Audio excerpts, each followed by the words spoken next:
हे चिरंजीव आजही भारतात वेगवेगळ्या ठिकाणी दिसतात।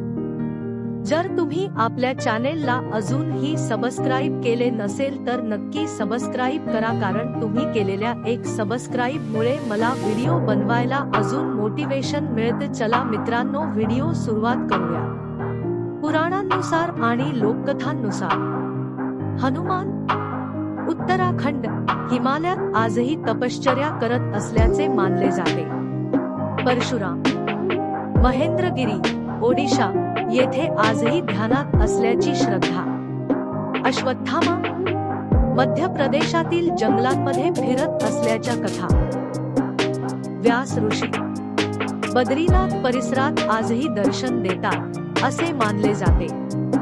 मार्कंडेय ऋषी नर्मदा तीरावर तपश्चर्या। हे फक्त कथा आहेत की आजही जिवंत सत्य?